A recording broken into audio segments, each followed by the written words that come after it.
오늘은 진짜 평안을 누리십시오라는 제목을 가지고 하나님 말씀 증거하도록 하겠습니다. 지난주에 저는 거짓 안도감에 우리가 속아서는 안 된다는 말씀을 드렸습니다. 오늘 저는 여러분들에게 이 반대편에 서 있는 진짜 평안에 대해서 한번 말씀을 나누어 보려고 합니다. 이런 베드로를 생각해 보면 베드로는 예수님을 3년간 따라다녔던 제자였습니다. 그보다 특별히 수제자였던 베드로였습니다. 예수님이 가시는 곳에 항상 따라다녔고 예수님이 데리고 다녔던 제자 베드로였습니다. 그런데 이 제자 베드로가 예수님을 3번이나 배신하지 않았습니까? 어떤 사람들은 그것은 너무나 겁이 난 상태, 인간의 연약함 때문에 너무 겁이 난 상태에서 일어난 우발적 행동으로 이해해야 되지 않느냐 이렇게 말씀하시는 분이 있지만 성경을 조금만 더 면밀히 들여다보면 확실하게 배신했음을 알 수가 있습니다. 말씀을 좀 볼까요? 누가복음 22장 57절에서 59절까지 말씀인데요. 제가 읽어보도록 하겠습니다. 베드로가 부인하며 말했습니다.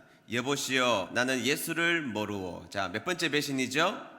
첫 번째 부인을 한 것입니다. 58절에 보면 조금 후에, 자, 시간이 매우 짧게 그 다음 두 번째 배신은 짧은 시간 내에 이루어졌다는 것을 설명하고 있죠. 조금 후에 또 다른 사람이 베드로를 보고 말했습니다. 당신도 그들과 한패요.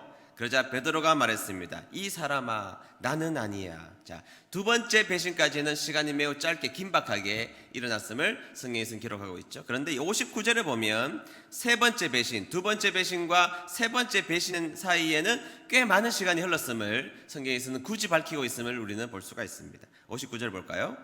약 1시간 후에 다른 사람이 주장했습니다. 자, 1시간이라는 시간이 지났습니다. 그 다음에 분명히 이 사람도 예수와 한패요. 이 사람도 갈릴리 출신이니까.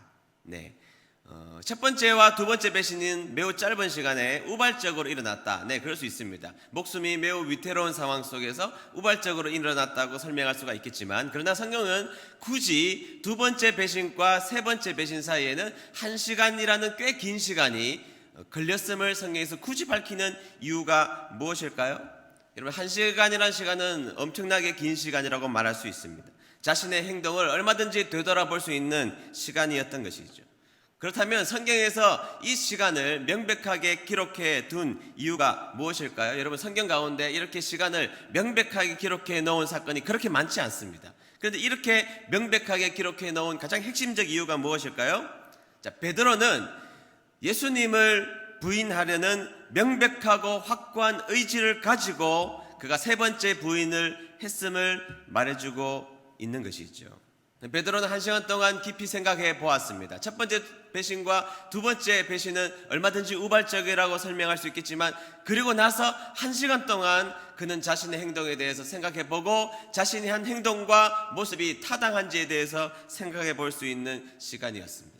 내가 3년간 젊은 청춘을 바쳐서 저 예수라는 사람을 따라다녔지만 저렇게 나약하게 잡혀져 버리는 예수라면 그동안 3년 나의 인생은 허송세월에 불과했다라고 생각했고, 예수라는 존재를 내 인생 가운데 지워버리는 것이 훨씬 더 좋겠다라는 판단과 의지를 명백하게 하고 세 번째 부인을 했다라고 보는 것이 타당하다는 것입니다.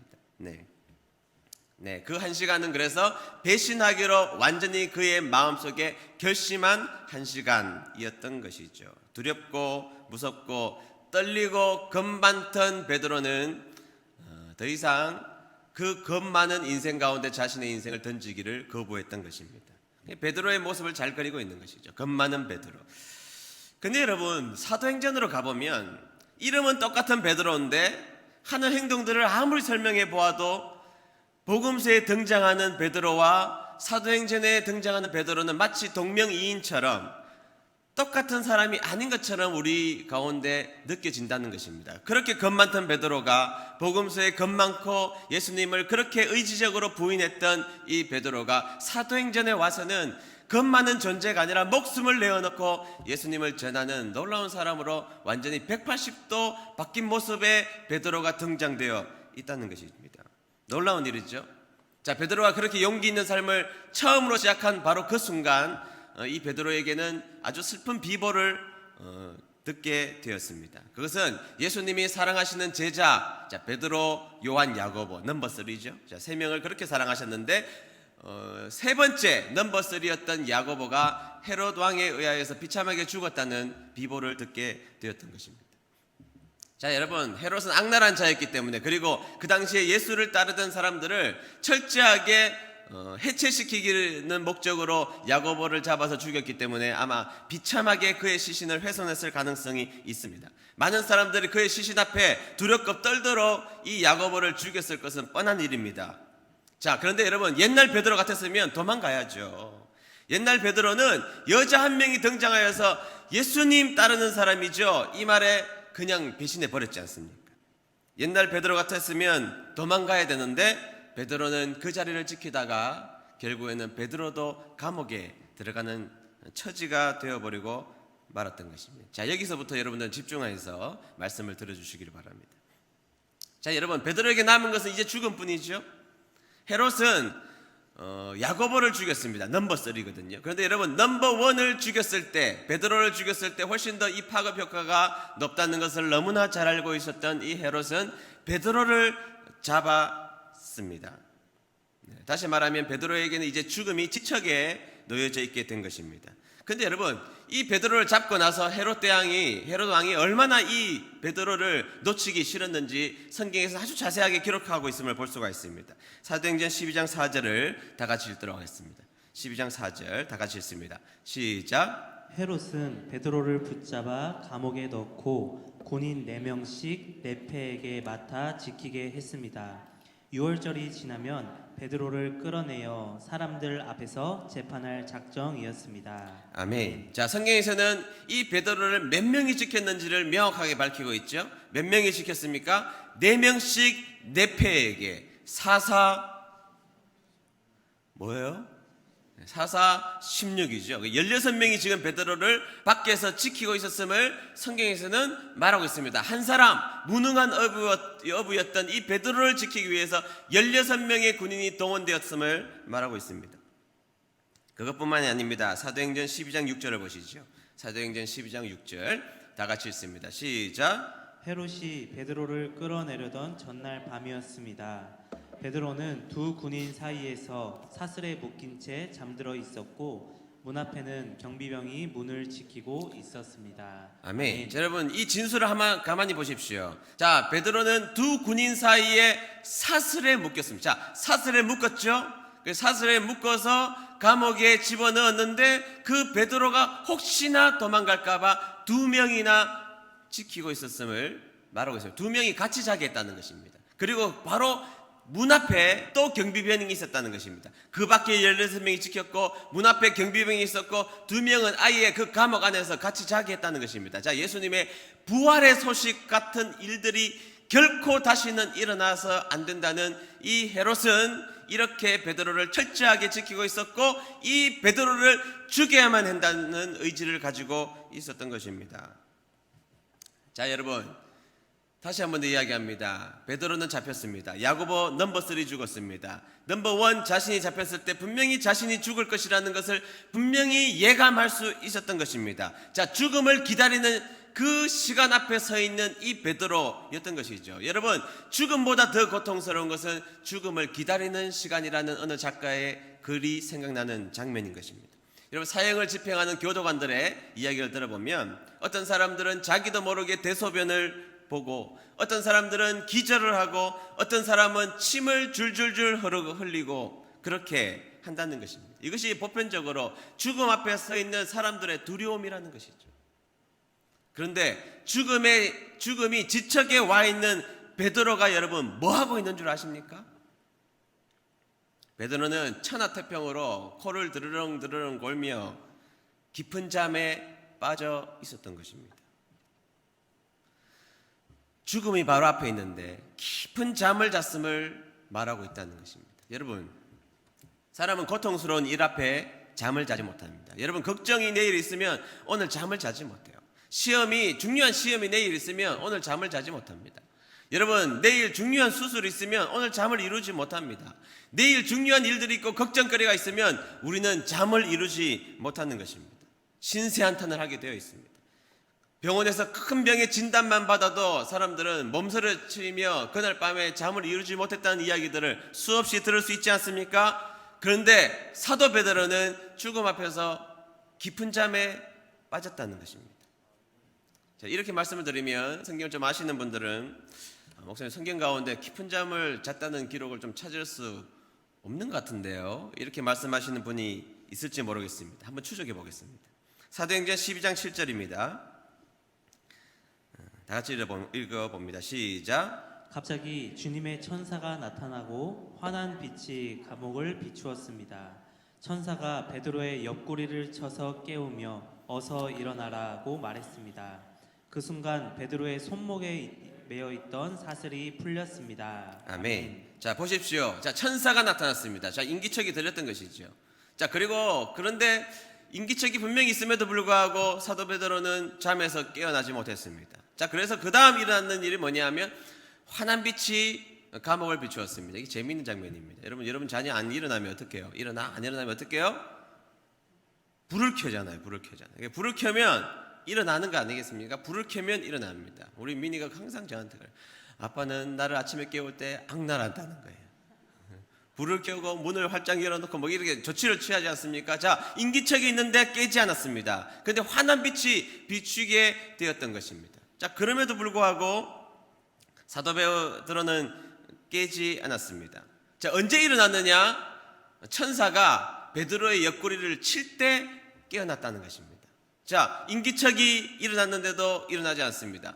자, 밝은 빛이 비쳤는데도 일어나지 않습니다. 하도 일어나지 않자 천사가 옆구리를 쳐서 깨웠습니다. 여러분, 이 옆구리를 치다는 단어가 재미있는데요, 옆구리를 치다는 단어가 파타소라는 단어입니다.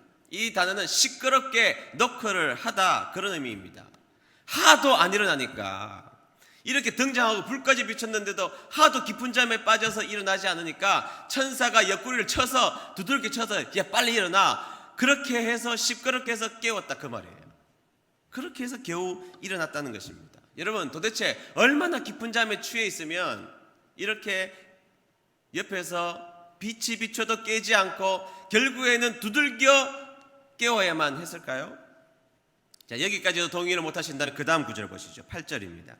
8절 다 같이 읽습니다. 시작. 천사가 베드로에게 허리끈을 메고 신을 신어라 라고 말하여 베드로는 천사가 시키는 대로 했습니다. 천사는 다시 겉옷을 입고 나를 따라오너라 라고 말했습니다. 아멘. 자, 보십시오. 자, 천사가 나타나서 자, 옷 입어, 자, 속옷 입어, 겉옷 입어, 허리띠 매, 신 신어, 그리고 해서 천사를 따라 나섰죠. 그럼 이제 잠에서 좀 깨어나야 될 거 아니에요. 지금 불 켰잖아요. 사람 소리 들렸죠. 불 켰죠. 옆구리를 쳐서 일어났죠. 그리고 옷 입었죠. 허리띠 맸죠. 신발 신었죠. 이러면 웬만하면 잠에서 완전히 깨야 합니다. 그런데 사도행전 12장 9절 보세요. 다 같이 읽습니다. 시작. 베드로는 천사를 따라 밖으로 나가면서도 천사가 하는 일이 꿈인지 생시인지 알지 못했습니다. 베드로는 자기가 환상을 보고 있다고 생각했습니다. 아멘. 자, 뭐라 그럽니까? 베드로는 이것이 지금 이 순간에도 꿈인지 생신지를 분별하지 못할 정도로 그런 상황이었다는 것입니다. 그리고 10절에 보면 여러분 경비초소를 2기나 지납니다. 10절에 보면 경비초소를 2기나 지나고 감옥에 나가서 한 블럭이나 훨씬 더 지나고 나서 11절에 보면 11절 상반절에 이렇게 성경에서 기록하고 있어요. 자, 제가 읽겠습니다. 그제서야 비로소 베드로는 정신이 들어. 자, 그제서야 정신이 들었다는 거예요. 그제서야 제대로 깼다는 것입니다. 혼잣말로 중얼거렸습니다. 이제야 나는 이 모든 것이 실제라는 것을 알겠다. 이제 깬 것입니다. 다시 한번 더 정리해 볼까요? 네, 사람의 인기척이 들렸지만 깨지 못했습니다. 불이 환하게 밝아졌지만 깨지 못했습니다. 옆구리를 쳤지만 그래도 정신이 온전하게 들지 못했습니다. 옷 입고 허리띠 메고 신발 신고 나와서 2개의 초소를 지나서 한 블럭을 지나서 비로소 그때서 잠에 깨서 이것이 진짜구나라는 것을 깨달았다는 것입니다. 여러분, 복음서의 베드로는 두려워서 떨었습니다. 작은 일만 있으면 그것 때문에 예수님을 3번씩이나 의지적으로 배신했던 사람이 바로 베드로였던 것입니다. 자신의 생명을 구걸하기 위하여서 예수님을 배신했던 자, 그 사람이 베드로였습니다. 그런데 그렇게 두려워했던 이 베드로가 도대체 이렇게 왜 바뀐 것입니까? 죽음이 눈앞에 있는 상황 속에서도 어떻게 그렇게 태평하게 걱정 하나도 없는 사람처럼 그렇게 깊은 잠을 잘 수가 있나요? 여러분, 몇 개월 전입니다. 몇 개월 전도 아니에요. 얼마 전입니다.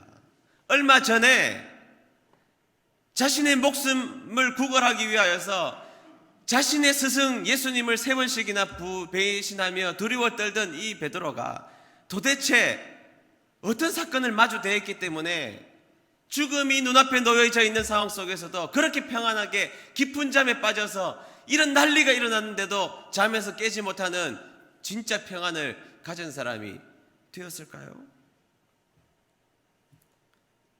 그것은 예수님의 부활을 체험했고 성령님을 경험했기 때문에, 예수님이 살아나셨고 죽음을 이기신, 죽음의 권세를 이기신 그 예수님을 똑똑하게 베드로는 눈으로 봤고, 그리고 성령님이 임하셔서 자신을 뜨겁게 하는 성령의 임재를 경험한 이 베드로는 자신의 인생이 완전히 달라졌던 것입니다.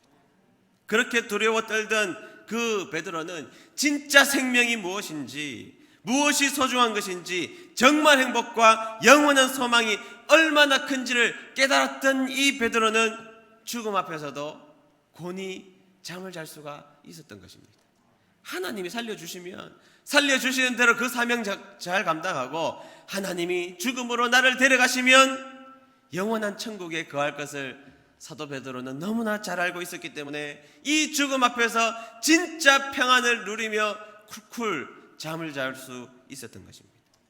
예수님을 믿는 자는 죽어도 살겠고 살아서 믿는 자는 영원히 죽지 않겠다, 이 말씀을 베드로는 정말로 믿었던 것입니다. 그래서 베드로는 진짜 평안을 가지고 깊은 잠에 빠질 수 있었던 것입니다. 여러분, 진짜 평안이 무엇입니까? 진짜 평안은 내가 죽어도 내가 부활한다는 것을 믿는 것이고, 내가 영원한 천국에 거하며 영원한 천국을 소유한 자라는 확실한 믿음을 가지고 있는 것, 그것이 정말 평안인 줄로 믿습니다. 그래서 내가 하나님 안에 있는 자라면 내 운명이 결코 바뀌지 않는다는 것을 믿음으로 믿는 것입니다. 우리가 예수님을 믿는 자라면 우리의 운명이 바뀌지 않습니다. 믿습니까? 여러분들의 형편이, 경제가 어려워서 여러분들이 무너지고 자빠지고 여러분들의 인생이 온갖 엉망진창이 되었을지라도 하나님이 여러분들을 사랑하신다는 이 본질적 사랑이 결코 바뀌지 않는다는 것을 기억하는 여러분 되시기를 주의 이름으로 축복합니다. 우리가 이 비대면 자유롭게 예배 드릴 수 없는 이 상황이 될지라도 주님이 우리를 사랑하시는 그 사랑에서 끊을 수 없다는 이 본질적 믿음이 있을 때 우리는 진짜 평안을 누리게 될 줄로 믿습니다. 그래서 자신의 처지가 아무리 고통스러워도 주님 안에 있으면 됐지, 주님 안에 있으면 충분하지, 어떤 형편과 상황에 있을지라도 주님이 나를 껴안아 주시면 괜찮지, no problem. 주님이 나를 붙들고 계신다는 믿음으로 살아가는 여러분 되시기를 주의 이름으로 축복합니다. 이번 수능 전에 어느 목사님 한 분이 아들을 데리고 저에게 오셨습니다. 이 목사님은 많은 목사님, 주위에 있는 목사님들에게 제가 많은 소식을 들었던 분이신데요, 책이 2만 권이 넘도록 가지고 있었습니다. 많이 처분하고 지금은 10,000권 정도 가지고 있으신 분인데, 이 10,000권도 다 읽으신 분이에요. 날마다 책과 함께 사시는 분이고 정말 많은 지식을 가지고 있는 분이십니다. 이 아들이, 사랑하는 아들이 딱 한 명인데, 대학을 진학했다가 적성에 맞지 않아서 그 다음 다시 시험을 보게 되었습니다. 여러분, 이 친구는요, 수능 시험을 보면 한두 개밖에 틀리지 않습니다. 모의고사를 보고 하면 한두 개밖에 치지 않아요. 우리나라에서 제일 큰 학원에 장학생으로 돈 한 푼도 안 들이고 그 학원을 다니는 아이입니다. 왜냐하면 그 학원에서 전국 수석 나오면 이름이 나니까 한 푼도 안 내고 그 학원을 다니는 아이였습니다. 많이 틀려도 4개, 보통 한두 개밖에 틀리지 않는 아이죠. 최고의 대학에는 당연히 들어가고 잘하면 만점을 기대하며 전국 수석이 가시권에 들어가 있는 아들이었습니다. 그런데 이 친구가 재수를 하면서 공황장애가 찾아온 것입니다. 작년 수능을 실패했는데요, 작년 수능에는 2교시를 채 마치지 못하고 뛰쳐나와서 공황장애 때문에 시험에 실패하고 말았던 것입니다. 올해 다시 도전을 해야 되는데 도무지 공부를 할 수가 없는 것입니다. 시험지를 쳐다보면 그때 그 공황 발작이 다시 일어나려고 하기 때문에 다시 공부를 시작할 수가 없었던 것입니다. 지금은 전국 수석은 고사하고 수능을 온전히 칠 수 없는 상황까지 다다르게 되었던 것이죠. 너무 답답했던 목사님은 그 아들을 데리고 저에게 찾아온 것입니다. 소문을 듣고 제가 그 아들 얼굴을 딱 보니까 26년 전에 딱 저의 얼굴이에요. 더할 것도 없고 뺄 것도 없는 26년 전에 제가 당했던 고통의 그 현장 가운데 있었던 그 얼굴, 그 모습 그대로, 그 눈빛 그대로입니다. 두려움과 공포에 눈이 떨고 있었고 그의 몸과 그의 행동과 그의 말은 26년 전에 전형적인 저의 모습을 그대로 거울을 보는 것처럼 보았습니다. 너무너무 불쌍하고 너무너무 안 됐습니다. 좀 전까지만 해도 전국 수석을 노리던, 지난 작년 시험에 제대로 보았으면 전국 수석을 노리던 아이가 시험도 제대로 못 볼 만큼 어려움 속에 놓여져 있게 된 것입니다. 제가 그 아이 붙잡고 2시간 동안 상담해주고 기도해주고 용돈도 주고 안아주고 그렇게 해서 보냈습니다.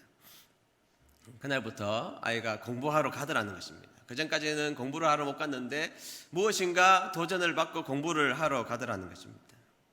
그리고 수능날 그 아빠 목사님께서 저에게 고맙다고 문자를 주시고 아들을 수능장에 태워 보낸 다음에 그 아들에게 보냈던 편지를 저에게 그대로 보내주셨습니다. 제가 아침에 우리 민희를 수험장에 태워주고 교회에 와서 그 편지를 읽다가 제가 울었습니다. 제가 오늘 울면 안 되는데 제가 그 아들의 고통을 너무 잘 알고 있기 때문에, 그리고 그 아버지의 고통이 느껴졌기 때문만은 아닙니다. 제가 그 내용을 읽어드리죠. 제가 목사님께 허락을 받고 읽어드리는 것입니다. 제가 읽어드리겠습니다. 수아나, 내가 이 글을 읽고 있을 때쯤이면 시험을 앞둔 시점이겠지. 아마도 신경안정제의 기운이 너의 온몸에 퍼져 너의 모든 감정이 무화된 그러한 상태. 그럼에도 불구하고 하루 종일 시험을 치러야 하는, 결코 다시는 경험하고 싶지 않는 시간일 거야. 신경안정제에 어느 정도 익숙해졌을지 모르겠지만 그것은 우리의 생각뿐이고 내가 겪을 그 고통을 우리가 어찌 헤아릴 수가 있겠니? 모든 부모들이 다 그러하겠지만 엄마 아빠에게 너는 세상에서 유일하게 존재하는 단 하나뿐인 우주란다. 네가 알다시피 아빠는 가난하고 이름도 세상에 알리지 못하고 누구에게도 인정받지 못하는, 그러면서도 책 몇 권 읽은 알량한 지식 조금 가지고 세상에다가 온갖 냉소와 조롱을 일삼는 열등감에 쩔어있는 작은 교회의 목사일 뿐이야. 네가 제대로 공부하기 시작할 때 과외 한번 시켜주지 못했고 너의 성장기에 세심하게 살펴주지 못한 꼰대 기질 충만한 아빠였다는 것을 내가 모를 리가 없다.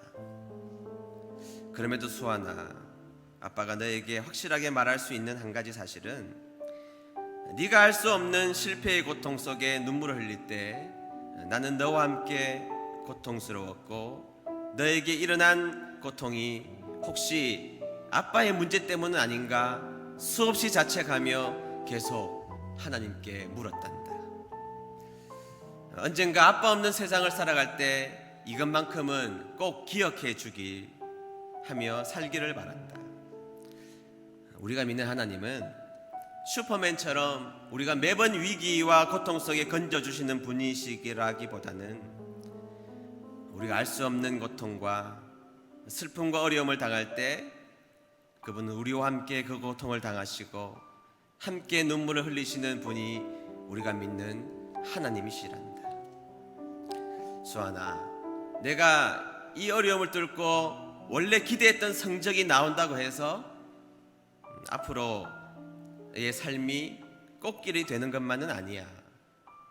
마찬가지로 시험에 실패한다고 하더라도 내 인생 자체가 실패하는 것도 역시 아니란다.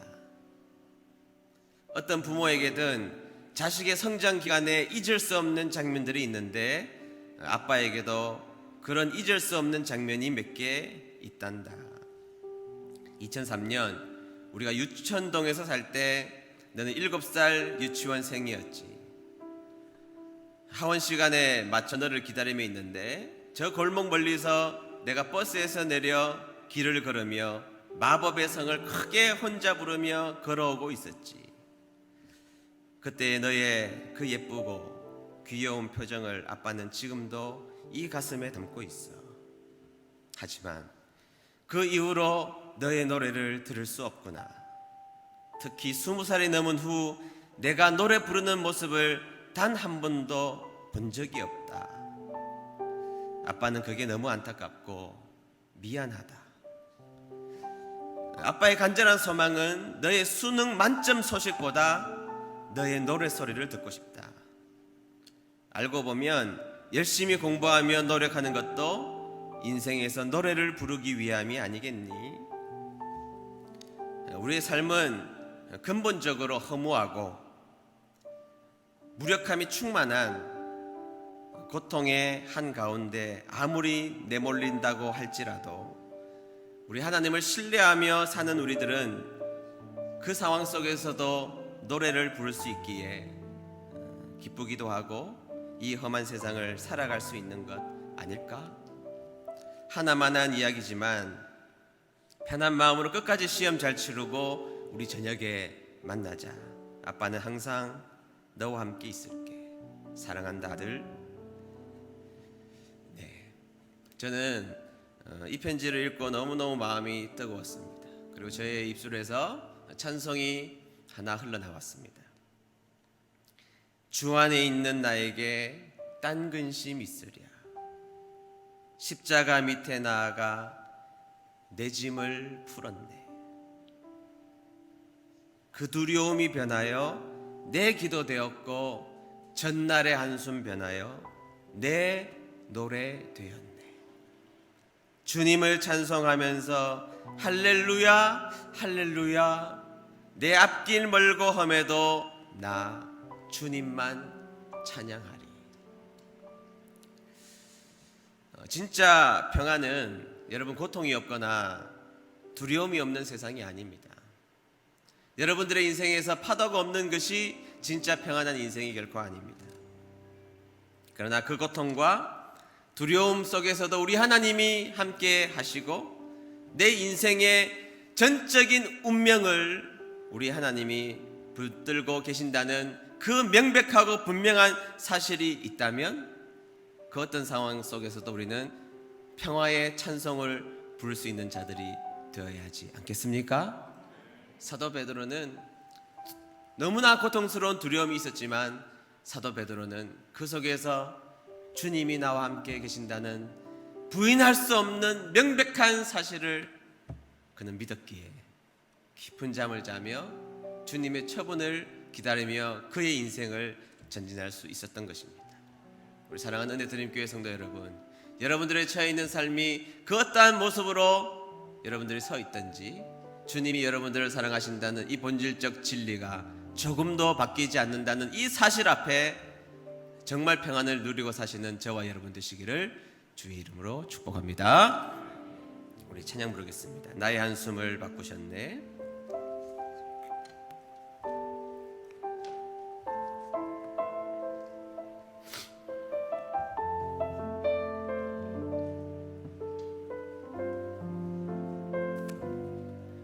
고달픈 삶의 은혜도 무뎌지고 곧 사라질 것에 내 맘 두네. 헛된 것들을 바라 그 은혜를 놓치며 살았네. 처음부터 다시 불러볼까요? 고달픈 삶의 은혜도 무뎌지고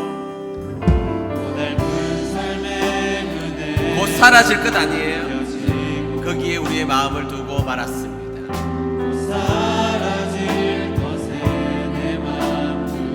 헛된 것들을 바라본 우리들의 인생